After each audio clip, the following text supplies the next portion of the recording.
Le Corse Talamoni claque la porte des réunions avec Matignon. Le président nationaliste de l'Assemblée de Corse Jean-Guy Talamoni a annoncé dimanche qu'il refusait de rencontrer le Premier ministre le 2 juillet pour conclure un cycle de réunions sur l'avenir de l'île, dénonçant le « mépris » du gouvernement.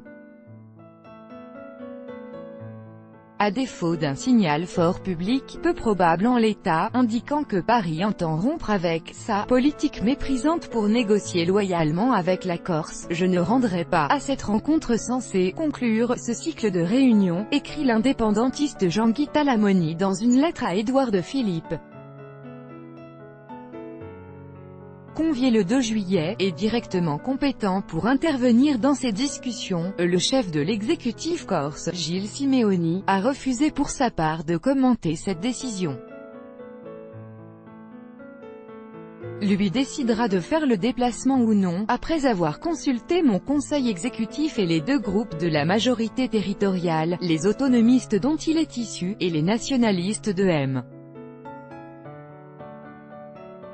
Talamoni, a-t-il déclaré à l'AFP, le président de l'Assemblée insulaire avait déjà boycotté des visites ministérielles et fait part à plusieurs reprises de sa déception sur le dialogue ouvert avec le gouvernement, qui prévoit de dédier un article à la Corse dans sa réforme constitutionnelle. Les nationalistes au pouvoir dans l'île ont notamment été déçus par une visite en mars d'Emmanuel Macron, qui avait écarté plusieurs de leurs revendications. Le dialogue avec le gouvernement a tourné court, regrette dimanche, 2 jours avant le démarrage de l'examen en commission à l'Assemblée du projet de loi constitutionnelle, M. Talamoni, nos différentes demandes ont été traitées par le mépris. Paris a fait ce qu'il avait déjà décidé de faire avant même l'ouverture des débats. Ces derniers mois ont été l'occasion d'un terrible gâchis et d'un véritable déni de démocratie. Gâchis car tous les éléments étaient réunis dans l'île pour un règlement définitif de la question corse, avec notamment, en juin 2014, la décision du FLNC de sortie de la clandestinité, souligne-t-il dans sa lettre postée sur Twitter.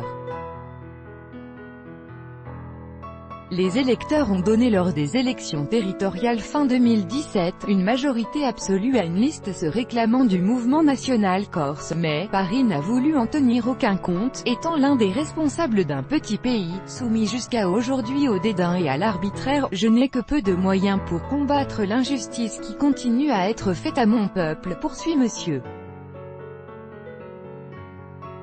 Talamoni, je ne peux vous empêcher de considérer mon pays comme un territoire soumis à votre bon vouloir, mais j'ai encore un pouvoir, celui de dire non, ajoute-t-il.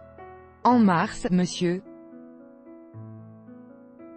Talamoni avait réclamé du gouvernement davantage de garanties en matière de fiscalité du patrimoine, de protection du foncier et de reconnaissance de la langue corse.